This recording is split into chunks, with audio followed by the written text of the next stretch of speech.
and welcome to Day 39, Connect Life, Purpose-Driven Life, nearly our final day of our journey through this book together. And today, Gary is going to share with us his thoughts on this chapter.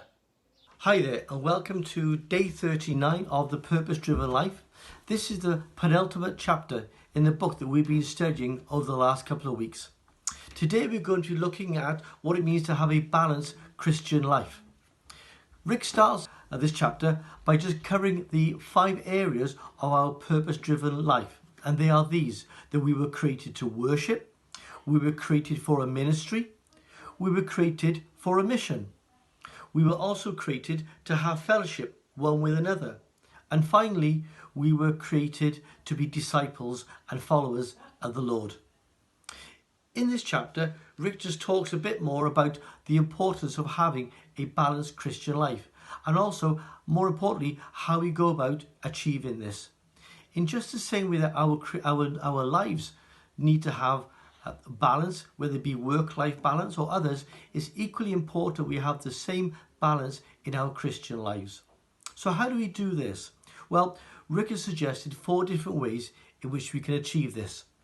The first one is that we need to share our personal Christian life with others. This can be done maybe with 1 or 2 close friends or in a small group. But the advantage of doing this is that we learn to grow together, we share problems together, we encourage each other, and we grow one with another in our Christian lives. The reality is none of us have all the answers. And the more that we share with one another, the more that we can grow and the more we can help each other in getting that balance in our Christian lives. Secondly, Rick suggests that we need to test and examine ourselves. In the same way that when we go to the doctor, we're not very well, he will examine us and then he will maybe prescribe a course of medication. In the same way, in our Christian life, we need to be able to be honest and to look at ourselves and see maybe where there's things that maybe aren't quite right. When we do that, the important thing then is we take steps to correct those problems. We don't ignore them, because the reality is nothing will change. We need to take steps in order to make our Christian lives once again balanced. The third example that Rick tells us about is to write down our Christian progress. You know, it's amazing how easy we can forget the lessons that we have learned in the past. And so writing things down is a really helpful way to remember.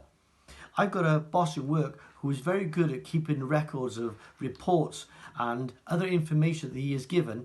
And it is amazing how often that maybe weeks or months or years down the road, that information can be invaluable when it comes to dealing with future problems. So let me encourage you to, if you write down in a journal or write down in a book, important events in your Christian life which you can draw upon in the future. Finally, we're encouraged to pass on our experiences. What we have learnt needs to be passed on.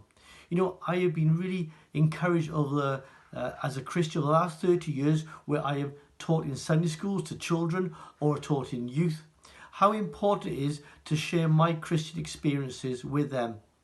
The reality is we don't know that the seeds that we sow when we speak into other younger Christians, how that's going to affect them in future. Let me encourage you to spend time with other people, sharing your advice and your knowledge to others. You know, God requires each one of us to have a balanced Christian walk. Let me encourage you today, as you read through this chapter, look at the areas that we were created for. And maybe there's an area which, yeah, I do really well this one, but not so good on that one. Let me encourage you to rebalance your Christian life today. Gary, for sharing with us today. I pray that you have a great day today. God bless you, and join us for our final episode in this particular book of The Purpose-Driven Life tomorrow.